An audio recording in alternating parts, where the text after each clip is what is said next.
Hello, everyone. Welcome to the Trucking Tower podcast of this segment of Adventures in Trucking. I'm excited to welcome Jack Carbone, who's the owner of Jack Carbone Consulting Services. How are you doing today, Jack? Doing just fine, Andy. Nice to talk to you. It's always good talking with you as well. You know, you and I have gotten to know each other during the last year, and I recently learned that you and I both worked in Singapore.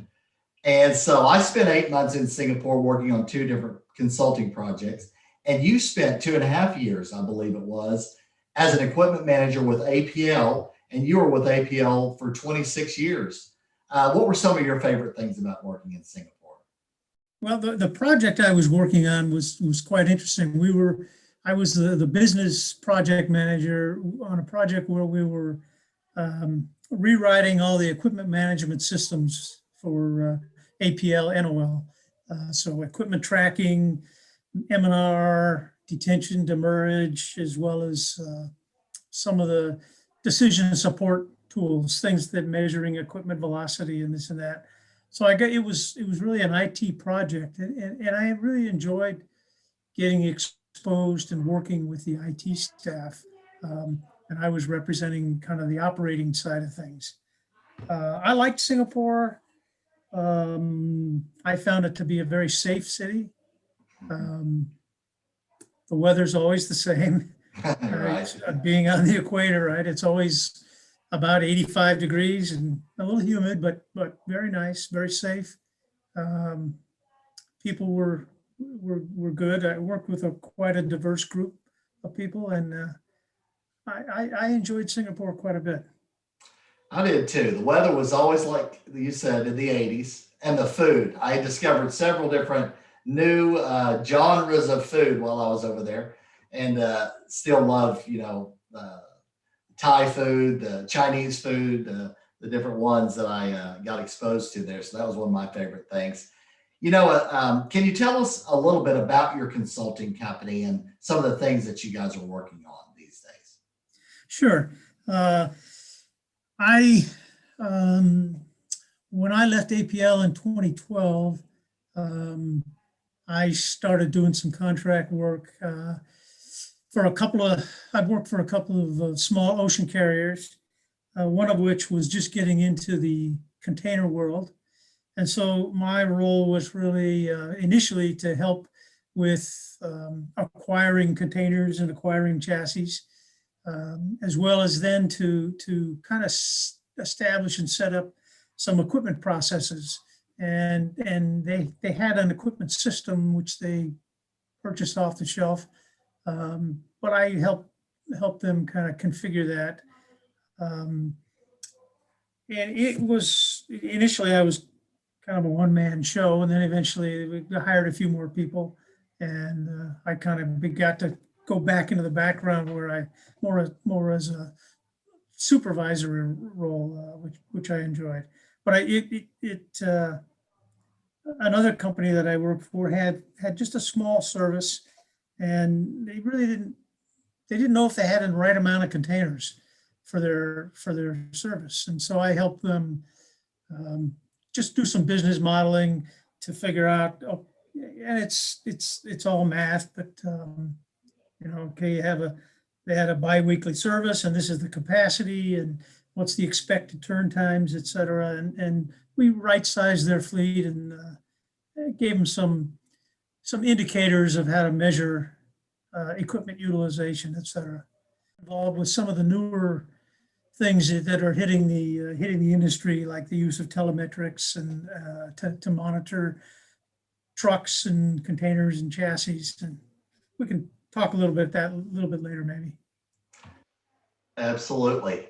Very intrigued by that. I also learned that you were a soccer referee for about 20 years. And it was mostly high school and competitive youth games, as well as some 30 and 40-year-old leagues. And you remain a fan of the English Premier League, which I do as well. I watched the game this weekend. And, I played all the way from under 7 well into my 40s. And I even play a little indoor soccer futsal these days. What made you decide to referee soccer games? When my kids started playing, I had played a little bit of soccer, intramural soccer in college. So I knew a little bit about the game, but I didn't have time to coach. And then I decided I just wanted to learn more about refereeing. And at that time, I had watched the English League, et cetera. But it's mainly when my kids started playing, I kind of wanted to learn it from the referee's perspective. And I found out I enjoyed it. So I kept doing it for, like you say, about 20 years. And it was a good reason to stay fit. The Yeah. longer I did it, I realized, well, I got to stay in shape, and it was fun. Absolutely. Well, I want to say I really appreciate you being a referee. We couldn't have games without them. And so I really appreciate and the time and effort to learn the craft and to do it well. There's a lot to it. So, you and I have both been following the Digital Container Shipping Association. Can you tell me some of the trends and what you've been seeing out there in the market, some of the things that you've been seeing? Yeah, I think what's interesting to me, I mean, the Digital Container Shipping Association is it's comprised, I think, 9 of the 10 largest steamship lines, ocean carriers belong, and they got a couple. I think it was 2 years ago. They started this group to kind of push forward the digitization of data around the supply chain and in the industry, and just just some common sense things of establishing some standards so that data can be shared across different places on the supply chain, from ocean carriers to the ports, to maybe to the chassis suppliers, et cetera. If the data is in standardized formats, then the data can be consumed more easily. So, one of the first things they did was they established a blueprint, which is kind of a standardized summary of events that take place on a shipment. They're pursuing now an electronic bill of lading, and that gets quite a bit more complex because, as you know, with letters of credit, you're getting into banking institutions. You're also getting into different customs entities. So this is data that's shared by some pretty diverse organizations, and to standardize that is quite a challenge. But I think it's quite an interesting trend. They've also established, and this is another area in the industry that's kind of developing, is the Internet of Things. And they've established some standards around reefer monitoring and some of the data elements, some of which are mandatory, some of which are, you can have them or choose not to display them. But just standardizing that data, again, makes it easier to share the data across different elements of the supply chain. And I find it quite interesting.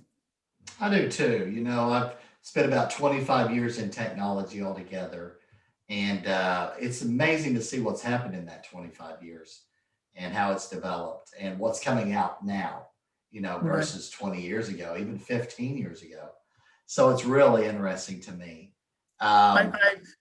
Excuse me, I've run across just recently another group, I think it's Vector, and they're working on something similar.